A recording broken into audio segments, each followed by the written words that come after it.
नमस्कार, मैं आपका मित्र सर्वमित्र। मसला है हरियाणा में लोकसभा चुनाव को लेकर। जो दो बड़ी पार्टियां हैं बीजेपी और कांग्रेस, ये दोनों पार्टियां क्या कर रही हैं, कैसी तैयारी है इनकी लोकसभा चुनाव के लिए और उम्मीदवारों को लेकर क्या कुछ चल रहा है इन दोनों पार्टियों में, उस पर बात करते हैं। ध्यान से सुनिएगा। आपको पता है 10 लोकसभा की सीटें हैं हरियाणा में और बीजेपी ने कल सभी 10 लोकसभा सीटों में अपने चुनावी ऑफिस खोल दिए हैं। वैसे तो हर जिले में इन्होंने बड़े बड़े ऑफिस बना दिए हैं, हाईटेक ऑफिस बना दिए हैं, वो आप देखते होंगे। लेकिन ये जो कल ऑफिस खोले हैं, जिनका उद्घाटन कल हुआ है, वो स्पेशल चुनाव के लिए, लोकसभा चुनाव के लिए इन्होंने खोले हैं और चुनावी तैयारी इन्होंने शुरू कर दी है। और कल हरियाणा के मुख्यमंत्री खट्टर साहब ने कहा कि पिछली बार भी 10 लोकसभा सीटें उन्होंने जीती थी और इस बार फिर उनका टारगेट 10 सीटों का है। हरियाणा के लिए तय है कि पिछली बार भी हमने 10 की 10 लोकसभा सीटें जीती थी, इस बार भी हमारा टारगेट 10 की 10 लोकसभा सीटें जीतने का है। और वहीं कांग्रेस क्या कुछ कर रही है वो भी चर्चा करेंगे। लेकिन बीजेपी के बारे में चर्चा है कि बीजेपी इस बार आधे से ज़्यादा चेहरे बदल सकती है लोकसभा के लिए, यानी कि कई चेहरों की छुट्टी हो सकती है और नए चेहरे आ सकते हैं चुनाव लड़ने के लिए। और बीजेपी में मंथन चल रहा है, सर्वे चल रहा है कि किसको चुनाव लड़वाया जाए। वैसे तो बीजेपी में लोकसभा के चेहरे जो हैं वो ज़्यादा मैटर नहीं करते, मतलब किसी को भी बीजेपी चुनाव लड़वा दे और वो लड़वा भी देती है। बीजेपी में मैटर क्या करता है, दरअसल बीजेपी लोकसभा का पूरा चुनाव एक बार फिर पीएम नरेंद्र मोदी के नाम पर लड़ने जा रही है। और आप अपने शहरों में होर्डिंग बड़े बड़े देख रहे होंगे, मोदी की गारंटी, मोदी की गारंटी, ये बड़े बड़े होर्डिंग पूरे देश में लग गए हैं।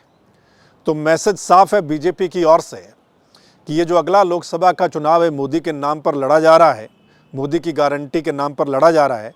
तो ऐसे में बीजेपी में जो चेहरे होते हैं ना एमपी के, वो ज़्यादा मैटर नहीं करते। और पिछली बार भी आपने देखा होगा कि उन चेहरों को लेकर लोग वोट नहीं करते, लोग मोदी के नाम पर वोट कर देते हैं। और कई चेहरे ऐसे हैं, मतलब उनकी ज़्यादा खुद की पहचान नहीं होती, लेकिन मोदी के नाम पर वो कई लाखों से चुनाव जीत भी जाते हैं। ये आपने देखा होगा। ठीक है, तो चर्चा है कि इस बार कई चेहरे बीजेपी लोकसभा के चुनाव में बदल देगी। ठीक है, और कई चेहरे उनके खुद लोकसभा का नहीं विधानसभा का चुनाव लड़ना चाहते हैं, ऐसी भी चर्चा है। सो उनका सर्वे चल रहा है कि कहां किसको बदला जाए। वहीं कांग्रेस की बात करते हैं दोस्तों। कांग्रेस ने अपने फॉर्म, यानी कि जो चुनाव लड़ना चाहता है वो फॉर्म भर दे, उन्होंने ये ऐलान कर दिया है, फॉर्म निकाल दिए हैं कि जो भी इच्छुक कैंडिडेट हैं वो फॉर्म भरें, लोकसभा का जो चुनाव लड़ना चाहते हैं। हालांकि हरियाणा कांग्रेस के बड़े चेहरे जो हैं वो लोकसभा चुनाव लड़ने के इच्छुक दिखाई नहीं दे रहे हैं, यानी कि इतने इंटरेस्टेड नहीं है कि वो लोकसभा का चुनाव लड़ना चाहते हैं। उनमें से ज़्यादातर विधानसभा का चुनाव जो है वो लड़ना चाहते हैं। उनको लगता है कि अगर लोकसभा में लड़ेंगे तो रिस्क है, लोकसभा का चुनाव अगर हार जाते हैं तो फिर उसका असर आगे विधानसभा के चुनाव पर भी पड़ेगा। वही खबर यह है कि कांग्रेस का हाईकमान एक बार फिर बड़े चेहरों को, सभी बड़े चेहरों को चुनाव लड़वाना चाहता है। हालांकि पिछली बार भी हरियाणा में सभी बड़े चेहरों को चुनाव लड़वाया गया था, ये आपने देखा होगा, और सभी बड़े चेहरे चुनाव हार भी गए थे, है ना, आपने देखा होगा। भूपेंद्र सिंह हुड्डा, दीपेंद्र हुड्डा, कुमारी सैलजा, अजय यादव, अशोक तंवर, भव्य बिश्नोई, कुलदीप शर्मा, ये सब चुनाव लड़े थे और सब हार गए थे। ठीक है, तो उसी को देखते हुए कहीं ना कहीं बड़े चेहरे एक बार फिर, यानी इस बार, यानी कि ज़्यादा इंटरेस्टेड नहीं है लोकसभा चुनाव लड़ने में, लेकिन हाईकमान की कोशिश है कि सभी बड़े चेहरों को चुनाव लड़वाया जाए। उसके पीछे एक वजह भी होती है। बीजेपी में तो आपको पता है कि मोदी के नाम पर चुनाव लड़ा जाता है, मोदी के नाम पर वोट डल जाते हैं। लेकिन कांग्रेस में बड़े चेहरों को क्यों चुनाव लड़वाना चाहती है हाईकमान, वो ये है कि जो चेहरा हो, मतलब उसकी खुद की भी थोड़ी बहुत पहचान हो, इस वजह से वो बड़े चेहरों को चुनाव लड़वाना चाहती है। देखना होगा क्या कुछ होता है, मतलब कौन बड़े बड़े चेहरे हैं। अगर हाईकमान चाहेगा तो निश्चित तौर पर सभी बड़े चेहरों को चुनाव लड़ना पड़ेगा। और आप सुन भी रहे हैं ज़्यादातर कांग्रेस के बड़े नेताओं को कि वो लोकसभा का नहीं लड़ना चाहते, वो विधानसभा का लड़ना चाहते हैं। हाँ, अगर हाईकमान चाहेगा तो फिर वो लोकसभा का चुनाव भी लड़ लेंगे। तो ये है कांग्रेस की स्थिति कि पिछली बार भी सभी बड़े चेहरे चुनाव लड़े थे, लेकिन वो हार गए थे और कई जगह तो कई लाख के मार्जिन से चुनाव हार गए थे। सो दोस्तों, फिलहाल जो सिचुएशन लग रही है हरियाणा में वो यही लग रही है कि अगला जो लोकसभा का चुनाव होना है, जो लग रहा है कि अप्रैल में हो जाएगा, मार्च में ऐलान हो जाएगा, है ना। तो उसमें फिलहाल की सिचुएशन के हिसाब से अगर हम देखें तो अगला चुनाव दो पार्टियों के बीच में होने जा रहा है। हरियाणा में एक बीजेपी सत्ताधारी पार्टी है और सामने कांग्रेस, यानी आमना सामना जो होगा वो फिलहाल के हिसाब से बीजेपी और कांग्रेस में लग रहा है।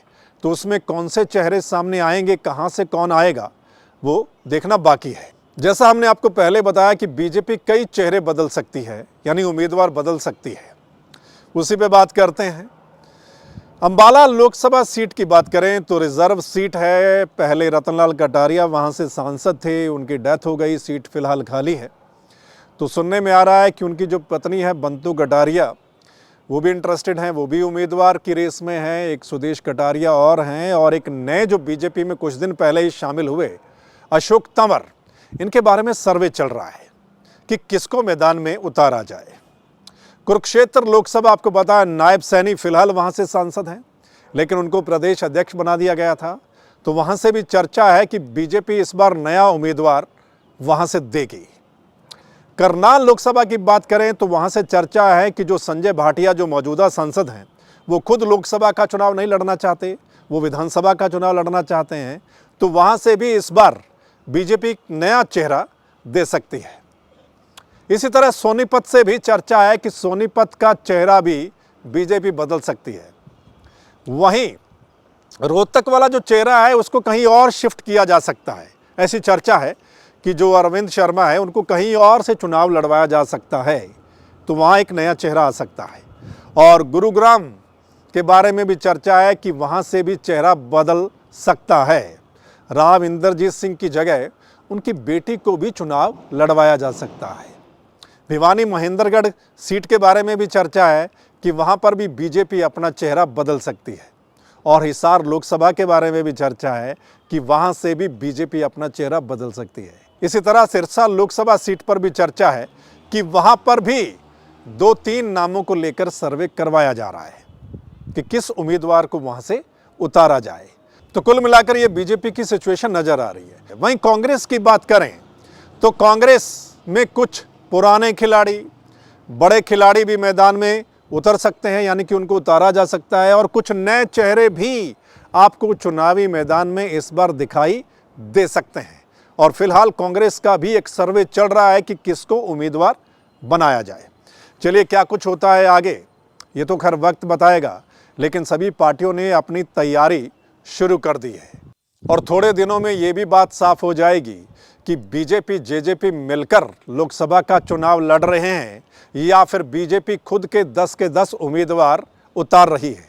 और बीजेपी अगर खुद के 10 उम्मीदवार उतार रही है तो फिर जेजेपी क्या करेगी और गठबंधन का क्या रहेगा। चलिए, वो भी अपडेट हम आपको बताएंगे आने वाले दिनों में। लेकिन फिलहाल जो हमने चर्चा की है इस पर आप लोगों का क्या कुछ कहना है, ज़रूर कमेंट करके अपनी राय दीजिएगा। और अगर इस वीडियो को आप शेयर कर देंगे तो तमाम लोग इस पर अपनी राय दे पाएंगे। चलिए, फिर मिलते हैं अगले मसले के साथ। तब तक के लिए नमस्कार, आदाब, सत श्री अकाल, राम।